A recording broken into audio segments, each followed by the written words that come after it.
Om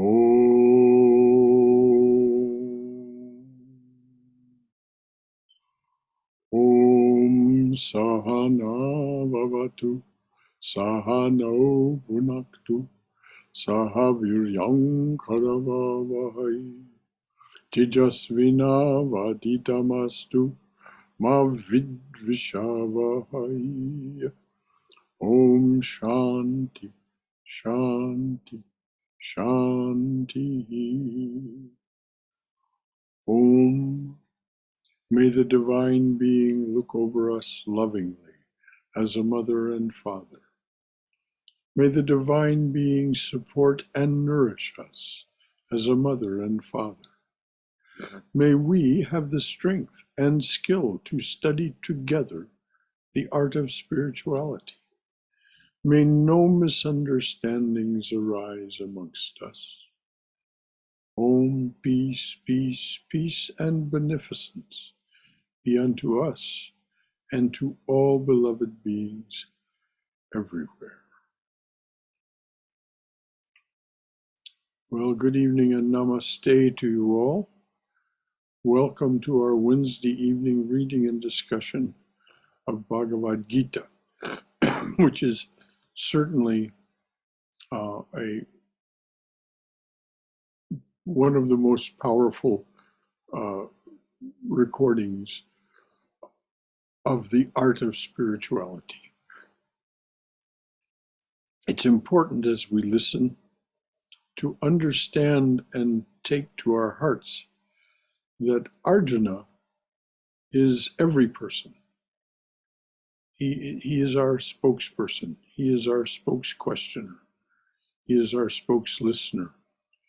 And furthermore, he is Krishna's friend. And as our representative, we can say, as the one who speaks and asks and listens for us, we can share in that friendship. We can too be Krishna's friend. So before we begin this evening's reading and discussion, Swayam is here, our capable and loving reader. Are there any thoughts or comments or questions that anyone would like to bring up before we plunge ahead from where we left off? All right, dear, please do begin, and just you decide where it might be a good place to start, given what the text is.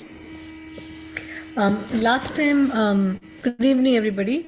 I think last time we went through those questions that is asked to Yudhishthira by from the when they go to get water in the lake, the voice By Dharma in the form of a crane. crane. Should we just quickly go over those questions and answers, and then I think that would be a splendid place to start. Okay. So just to review, what is happening is all five of the Pandava brothers are very, very thirsty, perishing of thirst. And so they find a clear lake, and one after another, the four younger brothers take a drink from the lake, even though the crane tells them, don't drink until you've answered my questions.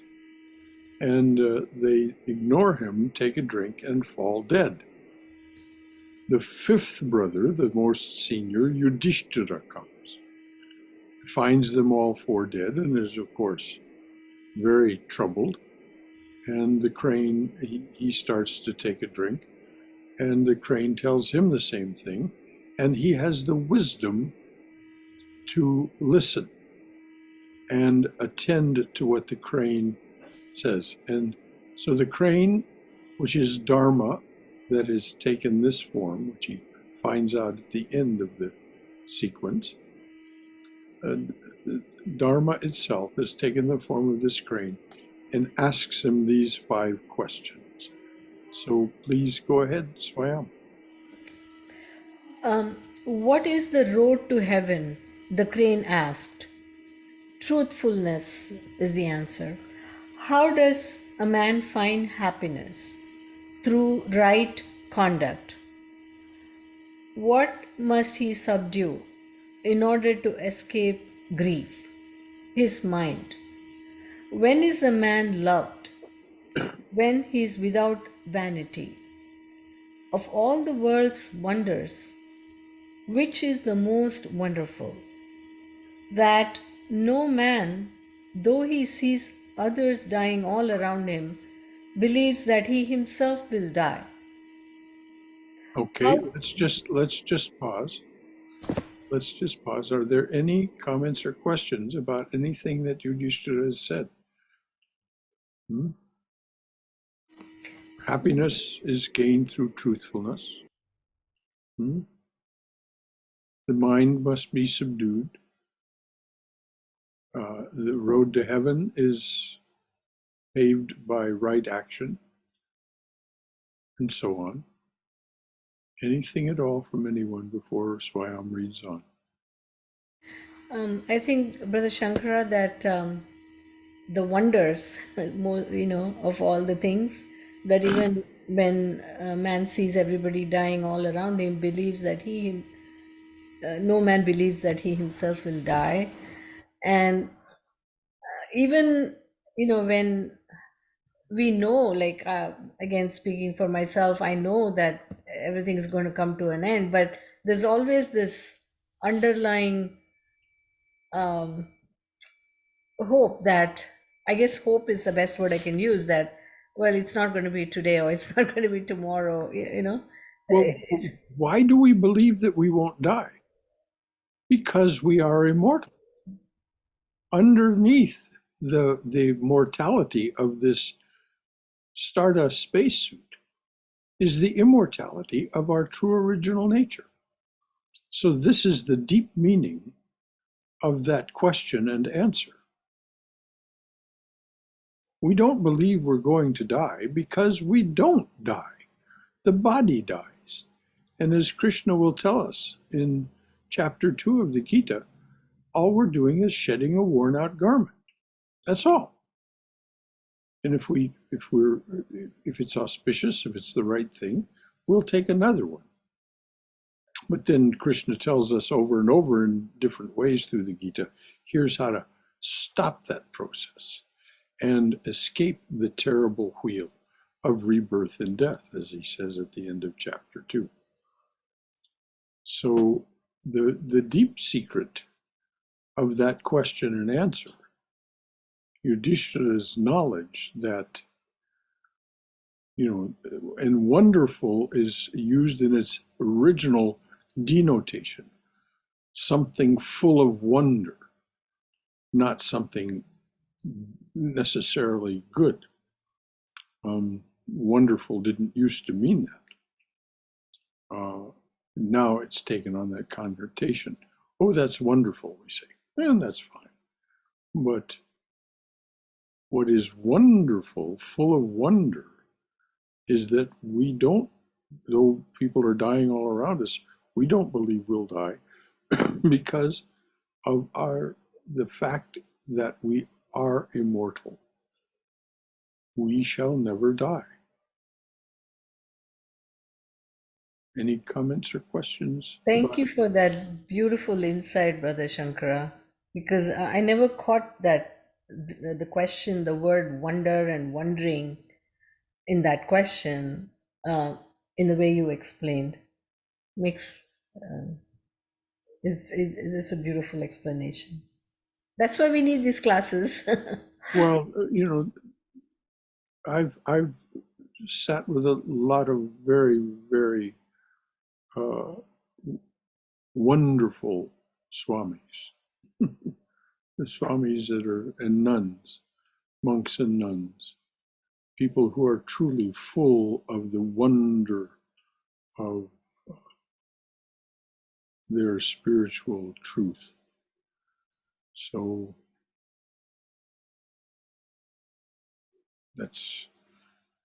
there we are. So anything else from anyone before we read on? I was thinking, Brother Shankara, that probably people think that their body will never die. Usually, spirit, of course, it's always leaves the body and then goes enters into some other soul. But the people who, in general, human beings, don't believe that their body will die, that they are in control of everything, right? Well, yes and no, dear. If you press a person, they'll say, "Well, yes, I know I'll die," but do they live in that spirit? No, they do not. So that's, I think, the significance of what you said.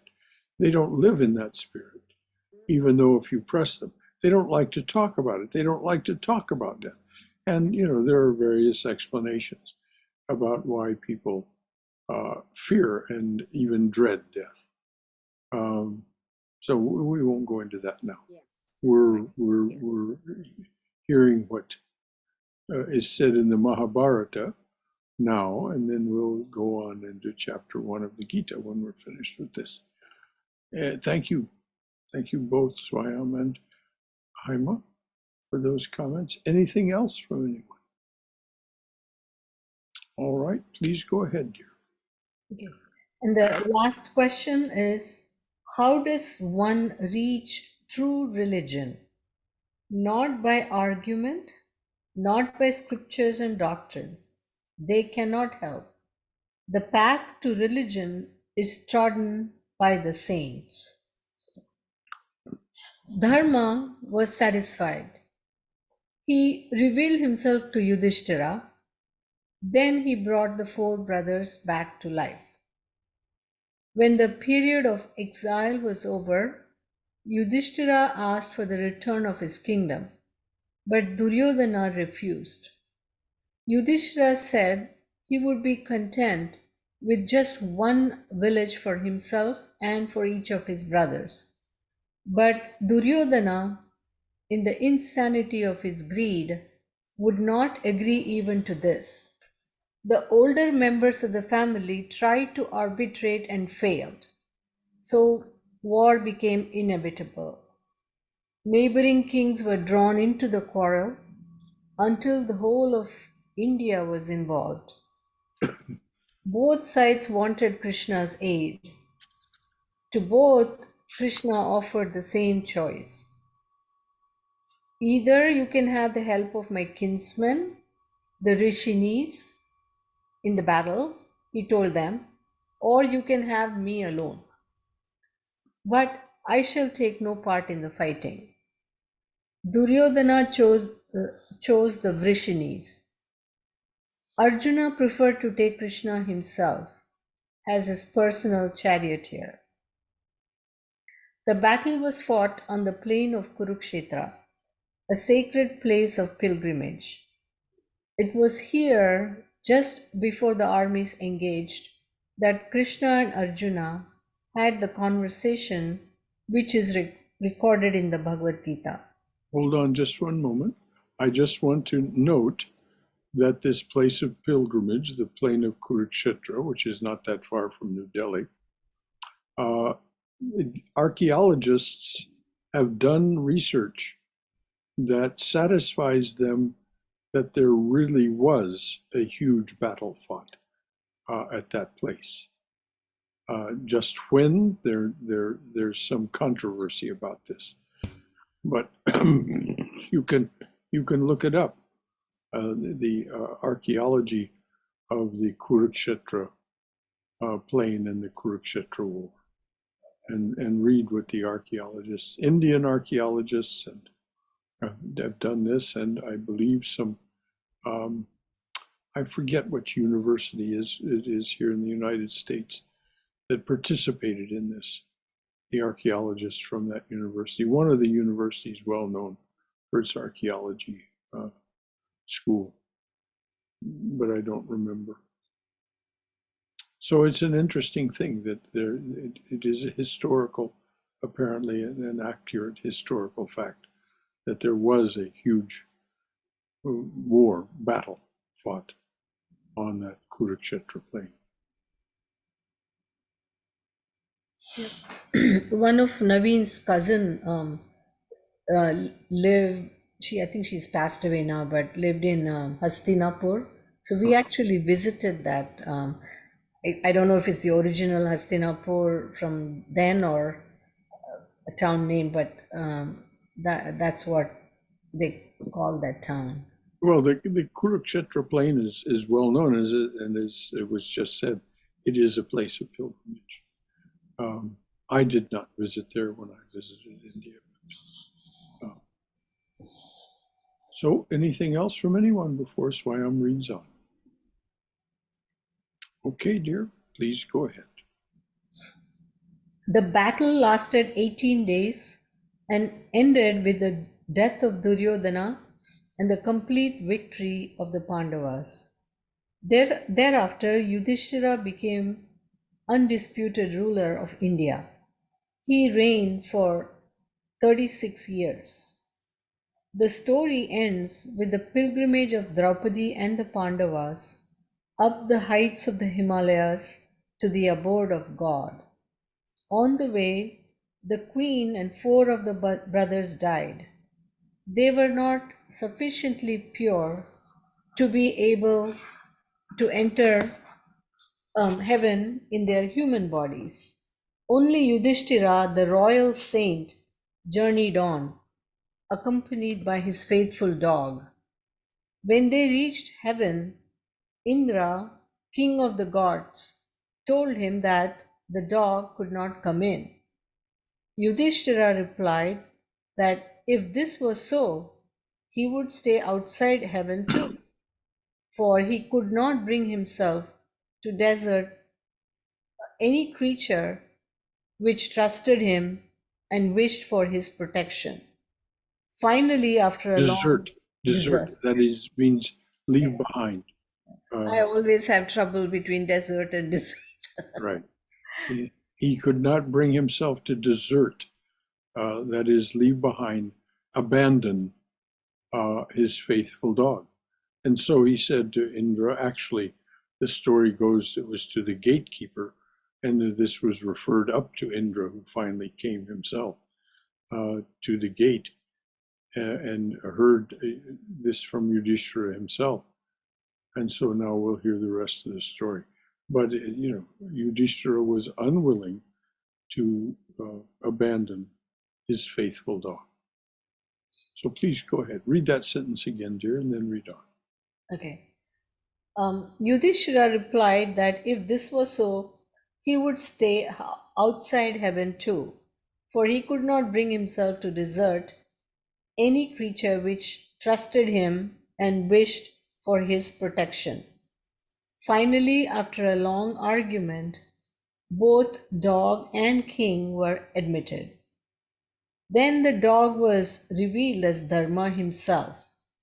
This had been another test of Yudhishthira's spiritual greatness. One more was to follow. When the king looked around him, he found that heaven was filled with his mortal enemies. Where, he asked, were his brothers and his comrades? Indra conducted him to a gloomy and horrible region, the pit of hell itself. I prefer to stay here, said Yudhishthira, for the place where they are is heaven to me. At this, the blackness and horror vanished. Yudhishthira and the other Pandavas passed beyond the appearance of hell and heaven into the true being of God, which is immortality.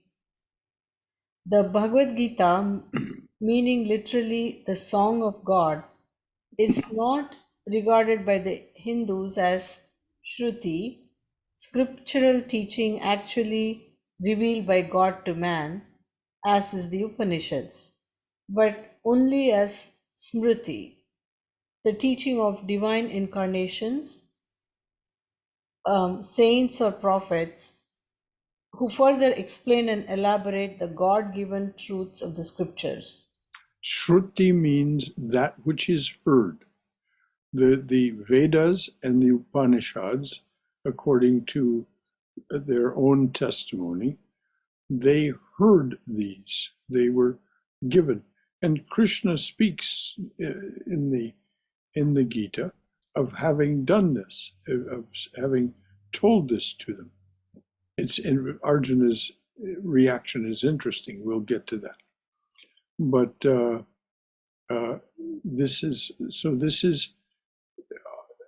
there's no contradiction in that Krishna in his immortal, eternal form, rather than manifest to the senses form as the man Krishna,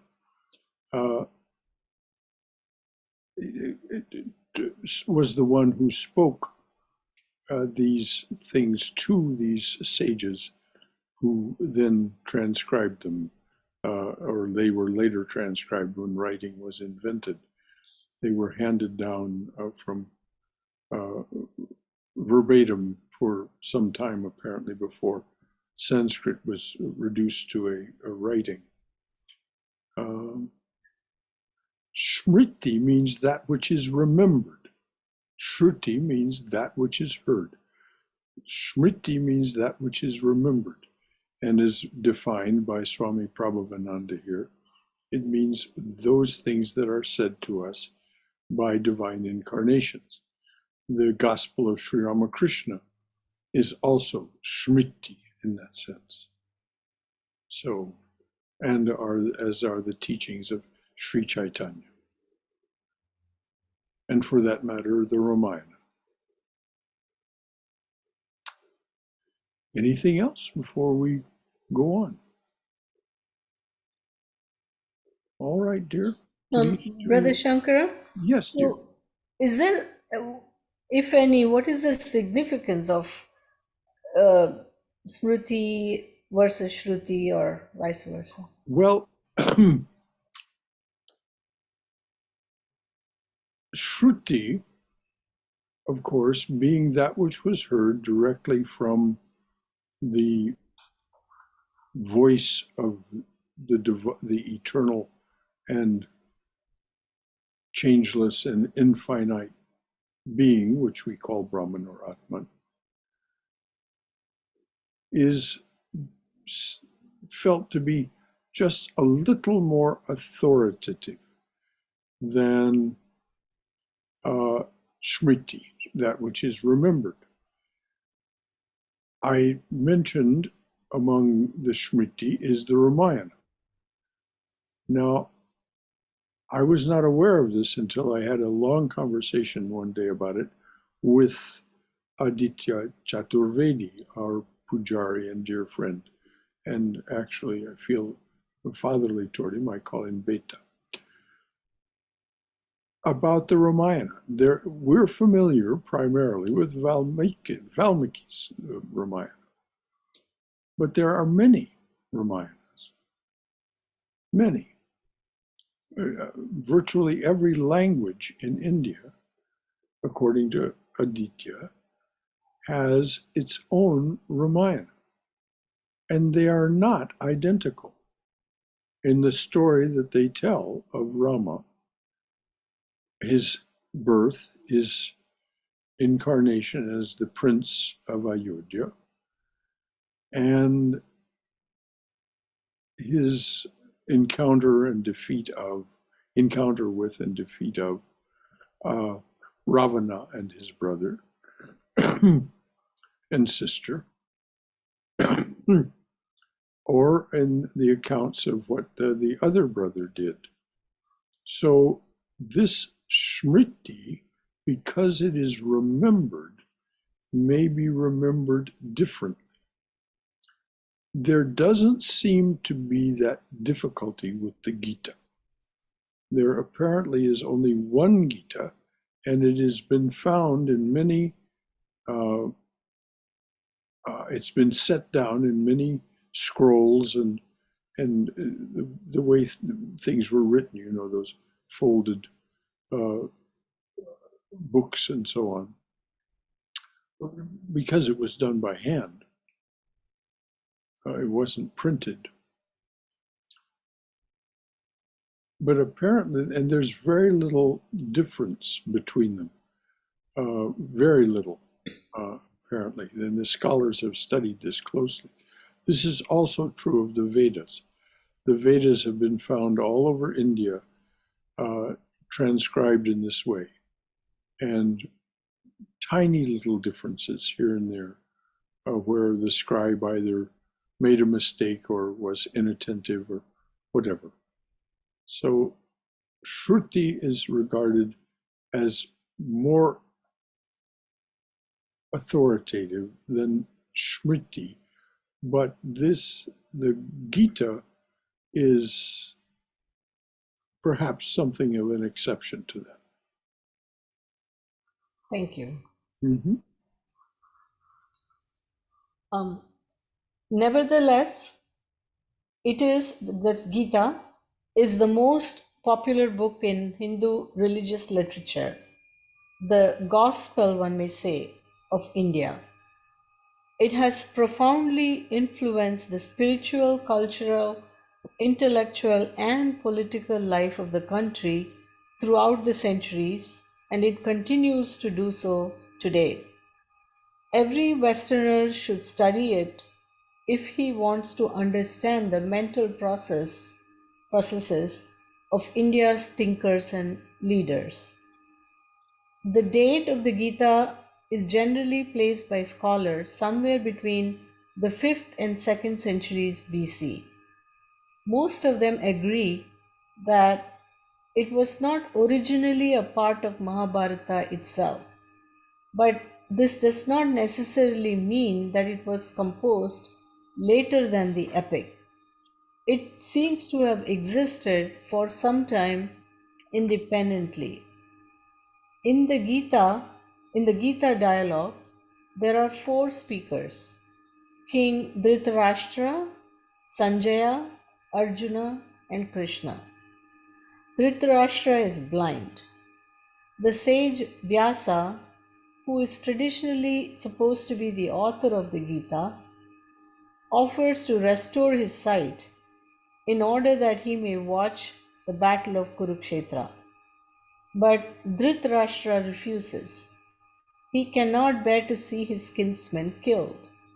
So Vyasa confers the psychic powers of clairvoyance and clairaudience upon Sanjaya, who is Dhritarashtra's minister and charioteer.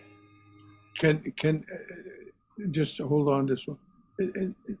Clairaudience, clairvoyance, the ability to hear at a distance, clairaudience, the ability to see at a distance, clairvoyance. So so Vyasa, this sage and saint, gives Sanjaya, Dhritarashtra's charioteer and minister, these powers so that he can see at a distance what is going on. And so he's the narrator of the Gita. He speaks from time to time, not much, but what he says is very important. And of course, he's relating the whole conversation between Arjuna and Krishna as it goes on to, even though we don't know that it is him speaking, so to say, it is him repeating what is said by Arjuna and Krishna to Dhritarashtra. So this is the significance of Sanjaya. And as we go on, we'll talk a little bit more about, since everything in the Gita has a metaphorical as well as literal meaning, we'll talk about Vyasa, what he did, why Dhritarashtra refused to have his sight restored, and on all of these aspects. Anything else from anyone? Any comment from your own wisdom or experience, or any concern or question that is raised by what's been said so far? All right, it's just 8 o'clock, so we have plenty of time to read on. As they sit together in the palace, Sanjaya describes to his master everything he sees and hears on the distant battlefield. Through his mouth, the words of Krishna and Arjuna are mediumistically reported. Occasionally, he pauses in his report to add descriptive remarks of his own. Sri Krishna, now in parenthesis, Shri is the title of reverence such as Lord. Sri Krishna has been called the Christ of India. There are, in fact, some striking parallels between the life of Krishna as related in the Bhagavatam and elsewhere and the life of Jesus of Nazareth. In both cases, legend and fact mingle, but the historical problem has nothing to do with a consideration of the message of the Bhagavad Gita. Hmm. To a seeker after spiritual reality who reads the Gita or the Sermon on the Mount, it cannot matter very much whether or not the historical Krishna and the historical Jesus ever existed at all. The Gita is not primarily concerned with Krishna as an individual, but with his aspect as Brahman, the ultimate reality. As a matter of fact, there's an instance when Krishna takes Arjuna and shows him at a distance a tree. And he says, "What do you see?" And Arjuna says, "Well, it looks like this tree has bunches of fruits hanging from it, bunches of some sort of something that the tree has produced." And so Krishna takes him closer. Each one of those bunches is bunches of Krishnas, innumerable Krishnas on this tree. So this is what is meant by, this is not meant to be, the personality and person of Krishna is something that arises and passes away. And he explains why he comes as one of those fruits from that tree from time to time. He explains it himself, how this happens. So once again, he is the eternal, infinite, changeless Brahman that takes human form, one of these fruits of this tree, comes to life, so to speak, and for the reasons that Krishna will explain. So, any comments or questions about this rather remarkable description of who Krishna is, and again, stressing the fact that there is a very real metaphorical substance to the Gita. Everything in it has a metaphorical as well as a literal meaning. So would you read this again about legend and so on mingle? Sure.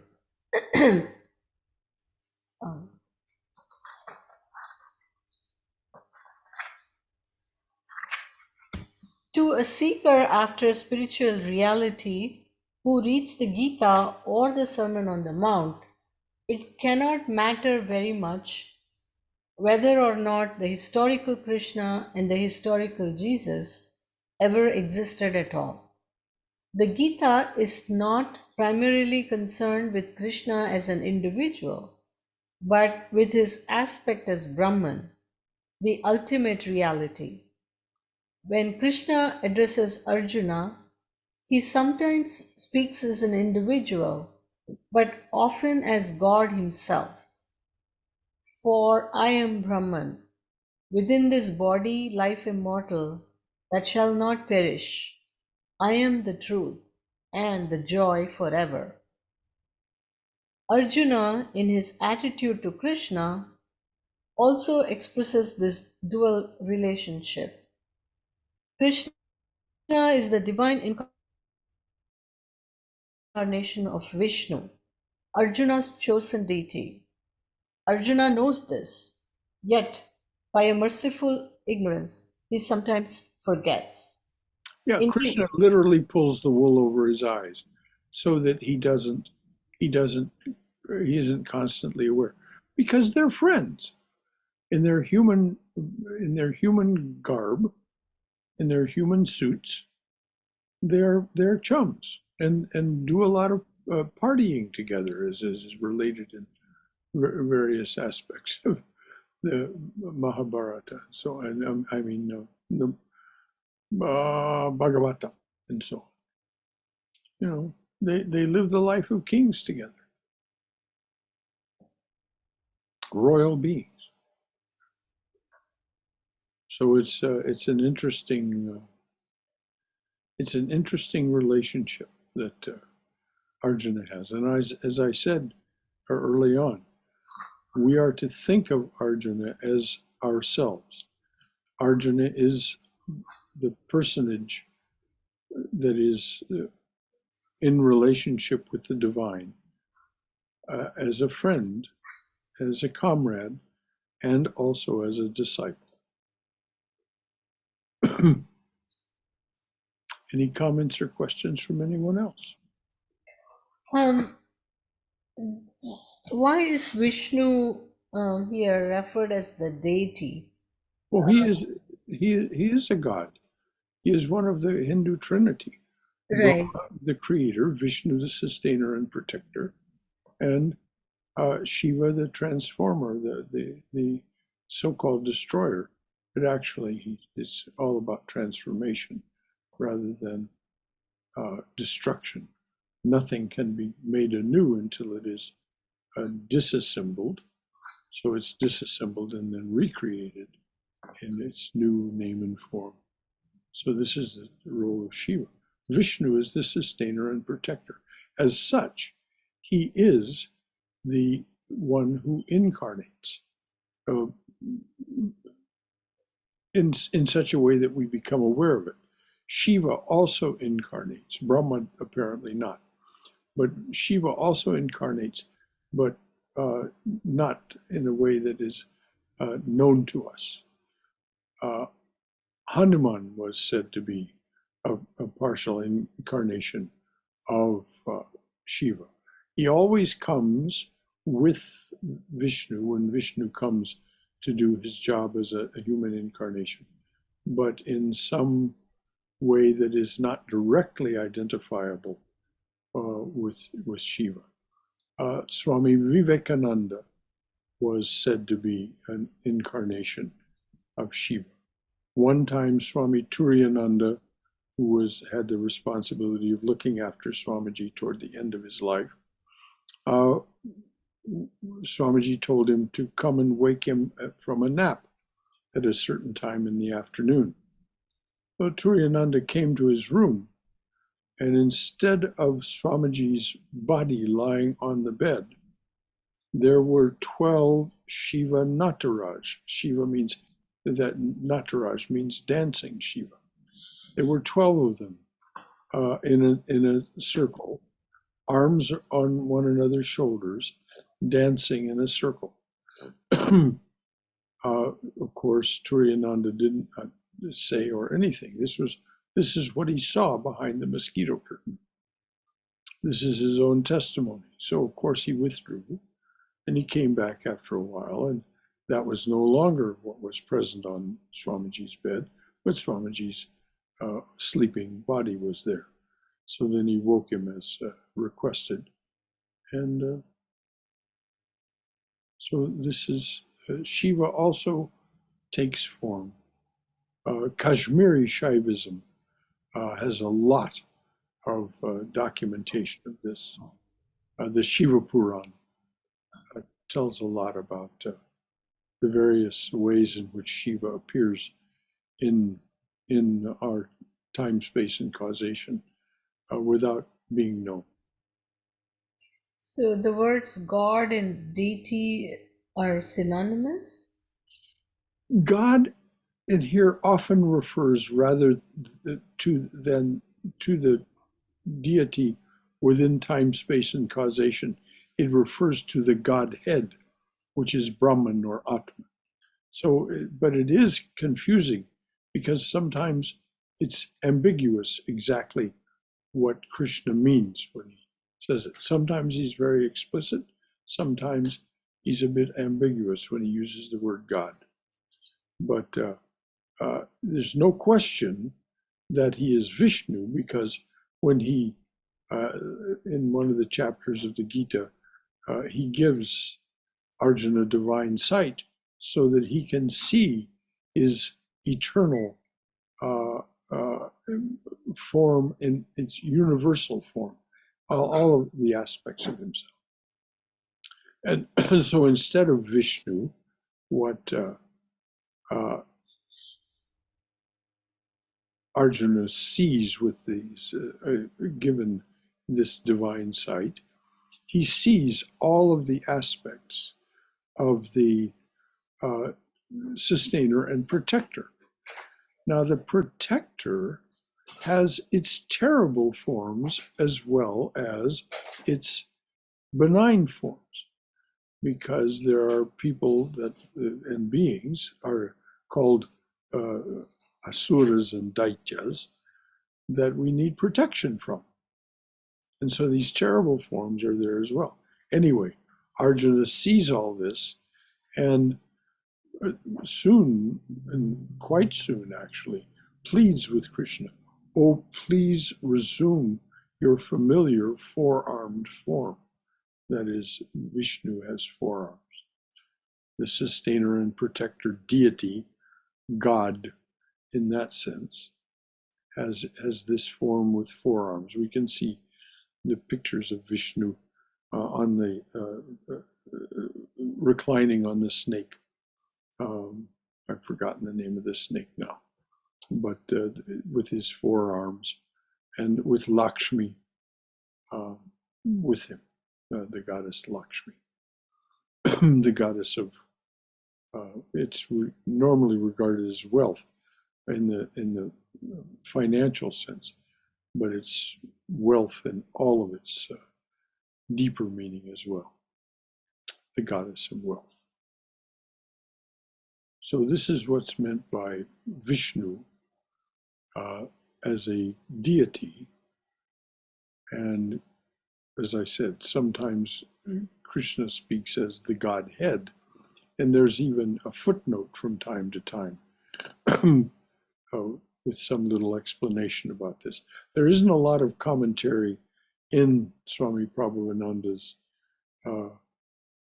actual translation of the Gita, but occasionally there will be footnotes that are not scholarly commentary, but simply giving the Western reader some information needed to understand what's being said. Anything else? All right, please read on, dear. And you can reread what you just said. Yes. So, Yes. Arjuna, in his attitude to Krishna, also expresses this dual relationship. Krishna is the divine incarnation of Vishnu, Arjuna's chosen deity. Arjuna knows this, yet by merciful ignorance, he sometimes forgets. Indeed, it is Krishna who makes him forget, since no ordinary man could bear the strain of constant companionship with God. After the vision of Krishna's divine aspect, which is recorded in chapter 11, Arjuna is appalled by the realization that he has been treating the Lord of the universe as friend and fellow mortal. He humbly begs Krishna's pardon, but his awe soon leaves him. Again he is forgotten. We may infer the same relationship between Jesus and his disciples after the vision of the Transfiguration. King Dhritarashtra speaks but once. In fact, the whole narrative of the Gita is Sanjaya's answer to his single opening question. That's the end of introduction. Okay. Before we read on into chapter 1, which is a very important chapter to read, often skipped by people who are reading the Gita. They think it's not important for them to read chapter 1. It just tells them why Krishna says what he says to him. But I think it's very important for us to know why it is that Krishna says what he says to him. Because, again, Arjuna speaks for us. It is Arjuna's anguish and Arjuna's ignorance that we experience. So it's important for us to know chapter 1. But anything at all about this lengthy and important, I say important because there's so much wonderful information there about what we're about to read. Discourse by Swami Prabhavananda about what we're about to read. Anything at all from anyone. Anything that isn't resolved in your mind, anything that isn't clear, any concern, any question, it should be resolved before we read on. Because otherwise, you're just building on a shakier than needful foundation. It doesn't need to be, there doesn't need to be anything left unanswered if you have any comments or questions. Just a comment, Brother Shankara. Mm-hmm. That sentence, indeed, it is Krishna who makes him forget, since no ordinary man could bear the strain of constant companionship with God. I think I take that as a message for, ordinary people like me to have patience in this path. Absolutely. And this is why Sri Ramakrishna remarks, even the most expert singer cannot keep her voice always on the highest note. We cannot sustain permanently within our normal waking awareness our awareness of God. When we have that awareness, it's very fulfilling. It happens most often when we're practicing contemplation, concentration, and meditation. We have these moments, sometimes extended moments, of great fulfillment of this feeling of the living presence of the divine. But it's only when we become, as Adi Shankaracharya says, established in samadhi, that we can sustain this for any length of time at all. And even the illumined soul does not, if they remain embodied, does not sustain it all the time. They return to the play of the gunas and their prarabdha karma that is both the creation of and the playground of the gunas. So no, we cannot do this. And Arjuna, this is why the characterization by the Swami was Arjuna is given this merciful ignorance of the truth, of the moment-to-moment truth of Krishna's eternal, immortal, changeless being as the Godhead, or even as Vishnu, which is the Godhead within that aspect of the Godhead within time, space, and causation. Hi, Brother Shankara. Yes, Somesh. So, I mean, another way to look at can be that, like an ordinary person is that who who sees this Maya as the reality, or and that's why we tend to forget our relationship with God or Brahman, or seeing this whole the relationship of this whole Maya with the God. And that's, I mean, my only thought is, does Krishna make him forget, or that's how, we can put it, Krishna makes him forget, or we can say that's how the Maya is created by Krishna. That's the job of the Maya, or I mean that's how it operates, not job but operates. Well, I always admire and have great regard for the way your mind works, Somesh. This is a very good insight.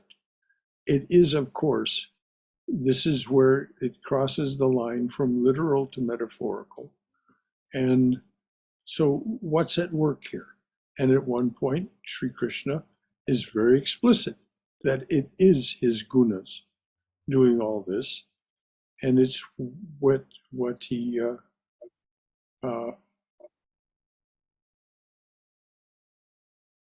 what he is creating in order that Arjuna have this experience, or for that matter, that this war take place, because it's the war is a metaphorical one against the ignorance of Maya.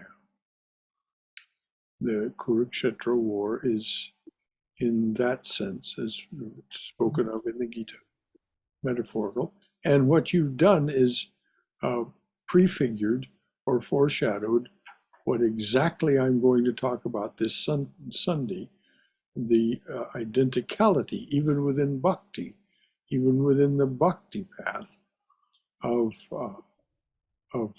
the truth in its eternal form and its form as what we call Maya or Shakti. So thank you, Somesh, as always, for your insights from this, of course, unique mind that you are able to articulate so well. Thank you, Shankara. Anything else from anyone before we move on? I think that was very good what Somesh just brought up, because it does speak to the fact that there is this profound metaphorical aspect of what we're about to read, as well as the literal story of Arjuna's being told by Sri Krishna how to escape, if you will, how to go beyond birth and death.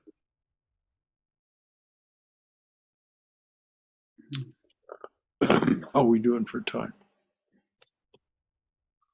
Well, we have just a few minutes. Why don't you can read what the Swami gives us at the beginning of chapter 1. Sure. Chapter 1, the sorrow of Arjuna. Dhritarashtra. Tell me, Sanjaya, what my sons and the sons of Pandu did when they gathered on the sacred field of Kurukshetra, eager for battle. Now the remaining sentences are in parentheses. Hang on just one moment. This is the single time that Dhritarashtra speaks, and it is this question that Sanjaya's answer to it is the entirety of the Gita. So the rest in parenthesis is? In the following verses, Sanjaya describes how Duryodhana, seeing the opposing armies of the Pandavas in array, went to Drona, his teacher, and expressed his fear that their own army was the weaker of the two, although numerically larger. He named the leading warriors on either side.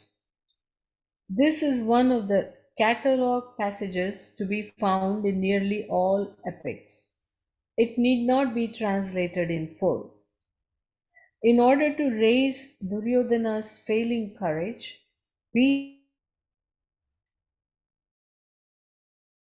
Bhishma, the commander-in-chief, but this was ill-advised, for Dear the heart, we enemy chieftain. lost you for a moment. I lost you in any case. Oh, Would you okay, go back and read that sentence again, please? Lost you too. You went silent for a couple of seconds. okay. I'll just start the whole parenthesis thing again.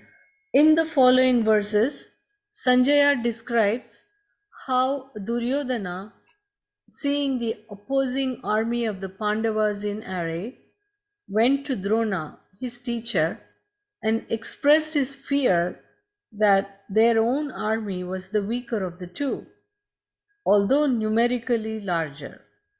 He named the leading warriors on either side. This is one of the catalogue passages to be found in nearly all epics. It need not be translated in full. In order to raise Duryodhana's failing courage, Bhishma, the commander-in-chief, sounded his conch shell horn. But this was ill-advised, for the enemy chieftains immediately blew their horns in reply and made much more noise. Their trumpeting resounded through heaven and earth, we are told. Arjuna now addresses Krishna, his friend and charioteer. Okay, hold on just a moment. As I said, all of this has a metaphorical meaning as well as a literal meaning. Bhishma, the commander-in-chief of the forces opposing Arjuna and his army. Arjuna and his army, if we remember, are the army of righteousness, the army that is to conquer the ignorant imprisonment and constant efforts to kill or rid themselves of the Pandavas. So Bhishma sounds his horn. What happens? You know, this is the clarion call of the enemy. Don't try and challenge us. Don't try and challenge me. Don't try and conquer your ignorance. Just, and what happens? The chieftains on the other side blow their horns, and it resounds through heaven and earth. And this is what happens when we allow those forces within us, which are actually represented by not only the mind, but each of the organs of our bodies, as is described by Patanjali. Each of our organs of our body are trying to restore the equilibrium of the gunas and free themselves from this austerity of embodiment. So those are the chieftains on Arjuna's side. And when they respond, when we allow them to respond, they shake heaven and earth and are unconquerable. Who wins the war, after all?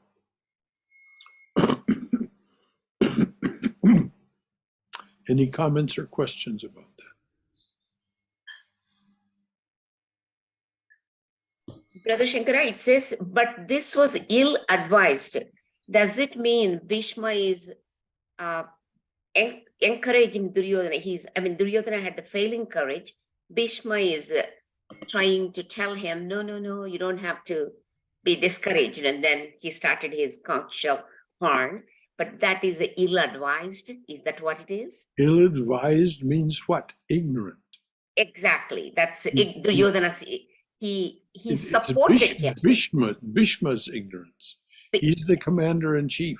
He's the commander-in-chief. He's not, Duryodhana is not the commander-in-chief. No, Bhishma is the one. Yes. He's the commander-in-chief of Duryodhana's armies. But in his ignorance, he challenges the other side, trying to encourage Duryodhana, whose courage is failing. They're stronger. Ha ha ha. This is ill-advised. This is an ignorant thing to do. The Maya is ignorance, and it is ill-advised. They all supported him. So this is what is meant here. Very good question. Yes. All right. Thank you. It is now 8:31. 8:30. So we'll leave it at that, and Swayam can read what she just read again and read into next week. Before we leave, however, are there any comments, questions, concerns, anything about what we've read so far that leaves you feeling either that you want to make a comment from your own wisdom or experience about what's been said, or that there's some concern or question that you want to raise? Brother Shankara, I just want to make one comment. Yes, please. I was thinking, what is my sorrows? Like Arjuna had, like there's battle inside me. So one of the things, I came up with many. One of the things I just want to bring it up, that I have been thinking about cleaning my office room for many days, and it hasn't happened. And now I'm, committed that I'm gonna be raising heaven and earth to make sure that it is clean tomorrow. So that these are like small battles, and I keep making excuses every day. There's something that I'm busy or something, but that's the ill-advised one. Well, very well said, dear. And bravo, if it actually happens tomorrow, bravo more. But Thank you. bravo for your resolve.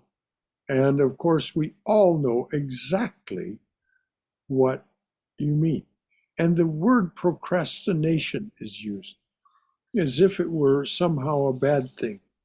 No, procrastination is just our constant struggle with our priorities. And our priorities, oftentimes they get in the way of our accomplishing what we decide first thing in the morning we're going to do.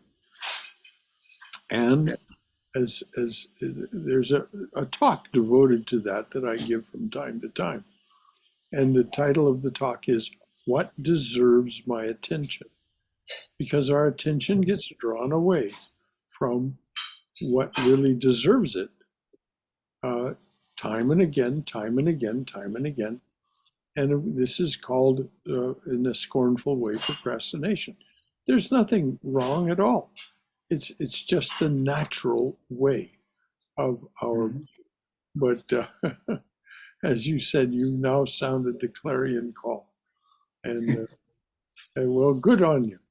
And may it succeed, and may that office be clean, or you come to an understanding that it really doesn't need to be clean after all, which is the conclusion that Einstein reached after being scolded so many times. If you see pictures of Einstein in his office, it's almost unbelievable how chaotic it is all around him. And he finally decided it was just fine. Why? Because he could find anything he needed in a reasonable length of time. So it wasn't necessary for him to make it all tidy. So and it's dangerous always to compare ourselves with great minds like Einstein's, but it is interesting to think that perhaps it isn't all that necessary to be tight. So, I got that. Thank you. Brother Shankara, yes, dear.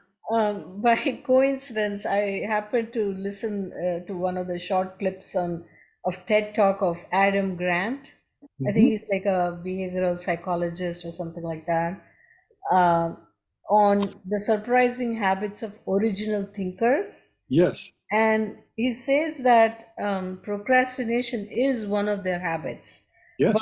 But he distinguishes between um, endless procrastination to like a sweet spot where they procrastinate up to the point while the ideas are cooking sort of underneath. So they come up with more creative solution than the ones that jump to the task right away. Yes. That sort of seemed to be the summary. I haven't finished listening to it, but he's Well, shown by it's interesting. graphs and stuff.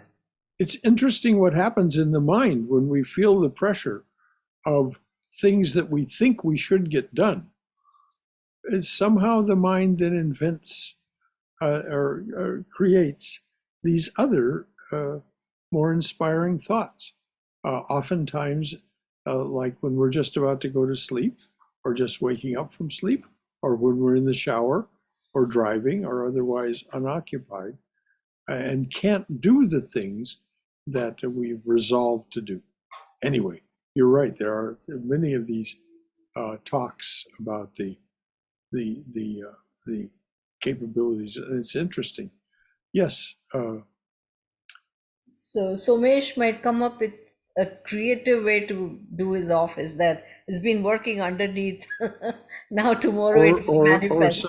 Or some entirely other insight that the mind has been working on. Some other problem will be resolved. But we can wish him well, no matter how it goes. May you be well and in bright spirits, Brother Somesh. And so, anything else from anyone? Thank you, thank you, thank you for your presence here, your participation. This is joyous to study the Gita together this way. So we'll close. Om Hari Om.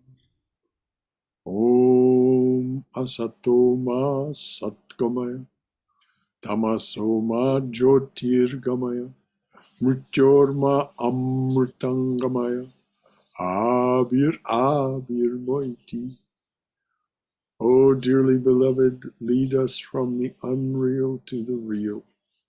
Lead us from this realm of endless noise and relentless confusion to thine abode of silence, serenity, clarity, and peace. Lead us from darkness to light. Lead us from darkness and ignorance to the brilliance of thy wisdom and love. Lead us from darkness and ignorance to the brilliance of thy wisdom and love. Lead us from death to immortality. Light us through and through, light us through and through with thy everlasting, shining presence. Jai Shri Guru Maharaj Ji Ki Jai. Durga Durga Durga. May we be safe. May we be healthy. May we be cheerful.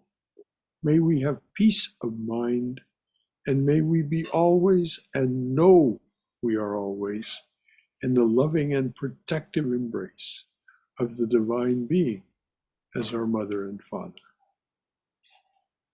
So until Saturday, if you choose to join us at noon for the study of another workbook, How to Know God, Patanjali's Yoga Sutras. That's what we're studying from noon to 1 on Saturday. And then on Sunday, there will be a talk about the identicality of Brahman and Maya. Okay. May you be well and in bright spirits, dear.